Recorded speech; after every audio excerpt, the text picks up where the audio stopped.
Hello students, आपका मेरे channel mathematics bye आज़ाद sir में स्वागत है। आज हम आपकी 8वीं क्लास की विज्ञान की वर्कशीट नंबर 14 करने वाले हैं, जो कि 18 नवंबर के लिए। यहाँ सभी बच्चे अपना नाम लिखेंगे, आपने कक्षा अध्यापक का नाम लिखेंगे। आज हम पढ़ेंगे बेटा विस्थापन अभिक्रिया। विस्थापन अभिक्रिया यानी कि एक को हटाकर उसकी जगह खुद ले लेना।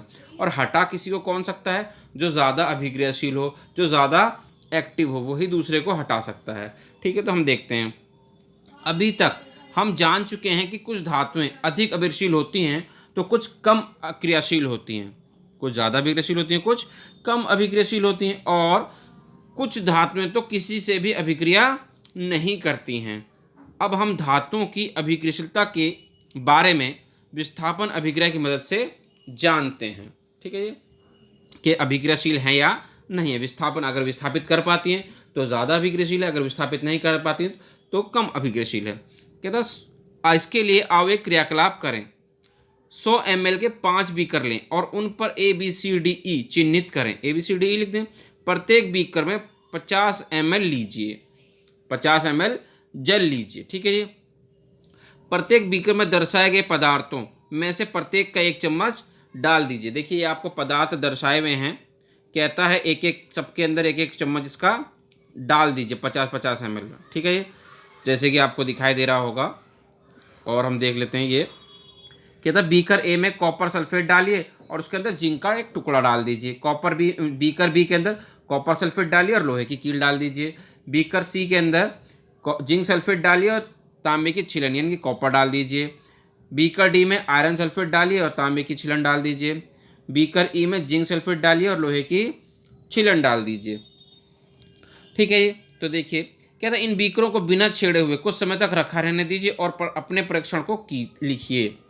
तो देखिए, पहले क्या था? ये नीला रंग था, कॉपर सल्फेट का जिंक के अंदर डाल दिया, उसके अंदर इसका कॉपर सल्फेट है। ठीक है, आयरन डाल दिया। ये आपका जिंक सल्फेट है और इसमें तांबे की छिलन डाल रही है। ये आपका आयरन सल्फेट है, इसमें तांबे की छिलन डाल दी है।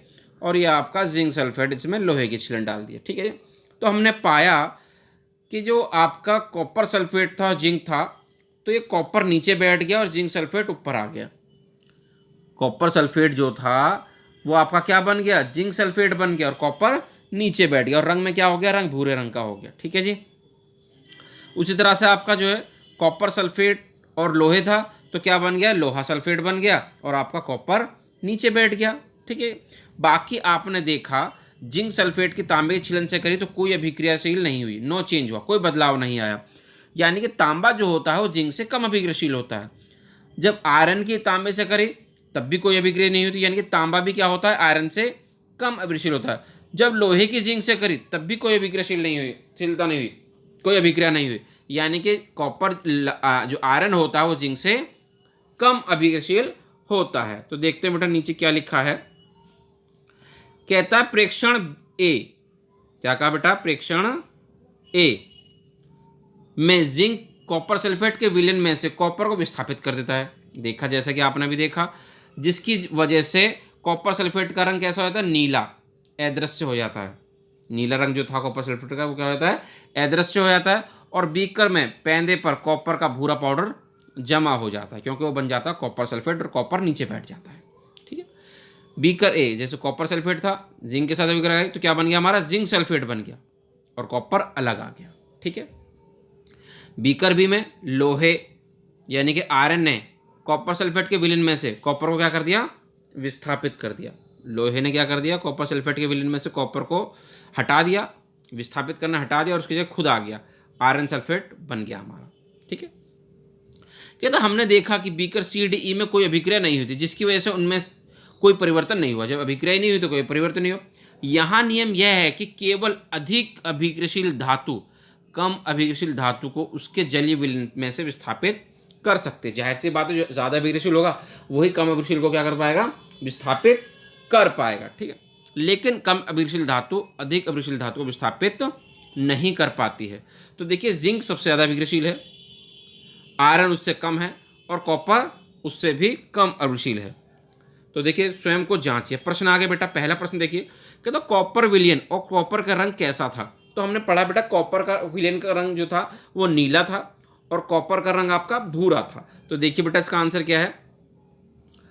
तो देखिए बेटा कहता कॉपर विलेन का रंग नीला और कॉपर का रंग भूरा होता है। ठीक है जी, कॉपर विलेन का रंग नीला होता है और कॉपर का रंग भूरा होता है। तो देखते हैं क्वेश्चन नंबर 2 बेटा। कहता कॉपर जिंक के विलेन में से जिंक को विस्थापित क्यों नहीं कर पाता। हमने देखा अभी जो कॉपर जो था जिंक के विलेन में से जिंक को विस्थापित नहीं कर पाता, क्योंकि कॉपर क्या होता है, जिंक से कम अभिक्रियाशील होता है। ठीक है, तो इसी चीज को हम लिख देंगे।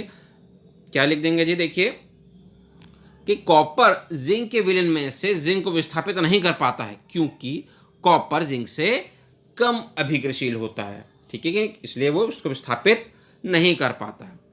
ठीक है बेटा, अब देखते हैं इसी जो अगर ज़्यादा अभिक्रियाशील होता है तो हटाया था, लेकिन कम अभिक्रियाशील होता है कॉपर जिंक से, इसलिए उस जिंक विलेन से जिंक को नहीं हटा पाता है। ठीक है बेटा, अब देखते हैं क्वेश्चन नंबर 3। कहता है जिंक आयरन कॉपर को अभिक्रियाशीलता के घटते क्रम में व्यवस्थित कीजिए। कहता है जिंक को, आयरन को, कॉपर को अभिक्रियाशीलता के घटते क्रम में। तो ये अभिक्रियाशीलता घटता क्रम ही तो है बेटा। तो फिर भी देखिए हमने उत्तर इसका कैसे लिखा, उत्तर 3 सबसे ज़्यादा अभिक्रियाशील है जिंक, उससे कम आयरन, उससे कम कॉपर, ये घटता क्रम हो गया बेटा। ठीक है, इस तरह से आप इसको लिख देंगे। तो अब देखते हैं क्वेश्चन नंबर 4 बेटा।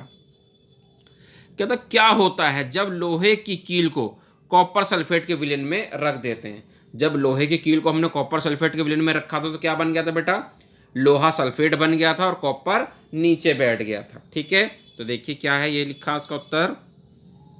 जब लोहे की कील को कॉपर सल्फेट के विलेन में रखते हैं तो लोहा कॉपर सल्फेट से कॉपर को विस्थापित कर देता है और लोहा सल्फेट और कॉपर प्राप्त होता है। ठीक है बेटा, इसकी अगर अभिक्रिया आप लिखना चाहो तो लिख सकते हो। कॉपर सल्फेट आपका ये है CuSO4 कॉपर सल्फेट, इसकी अभिक्रिया कराते हैं आयरन से, लोहे से यानी कि Fe से, Fe है बेटा ये, और आप लिख देंगे क्या बन जाता है आपका ये आयरन सल्फेट बन जाता है, FeSO4 बन जाता है, प्लस में आपका क्या अलग हो जाता है, कॉपर अलग हो जाता है। ठीक है बेटा, ये अभिक्रिया आप इसको लिखकर दिखा सकते हैं इसके साथ साथ। अब देखते हैं क्वेश्चन नंबर 5 क्या कहता है। तो देखिए क्वेश्चन नंबर 5 बेटा और आखिरी क्वेश्चन कहता है अभिक्रिया को पूर्ण कीजिए। अभिक्रिया आपको दे रखी है, एक जिंक दे रखा प्लस पता नहीं क्या लिखना है। कहता है जिंक सल्फेट बन गया और साथ में कॉपर, जिंक सल्फेट और कॉपर बन गया। तो जिंक तो ये है ही बेटा, तो यहाँ पे क्या रहा होगा आपका, कॉपर सल्फेट रहा होगा, कॉपर सल्फेट यानी कि CuSO4 लिख देंगे आप यहाँ पे, CuSO4। ठीक है बेटा, खाली स्थान में आप लिख देंगे। इस तरह आपसे बेटा आपकी आज की वर्कशीट क्या हो जाएगी, पूरी हो जाएगी। उम्मीद करते हैं आपको अच्छे समझ में आ गई होगी। तो वीडियो पसंद आई तो वीडियो को लाइक करना, शेयर करना और कमेंट करना। और अभी तक आपने हमारे चैनल को सब्सक्राइब नहीं किया तो चैनल को सब्सक्राइब जरूर करना। मिलते हैं आपसे अगली वीडियो में।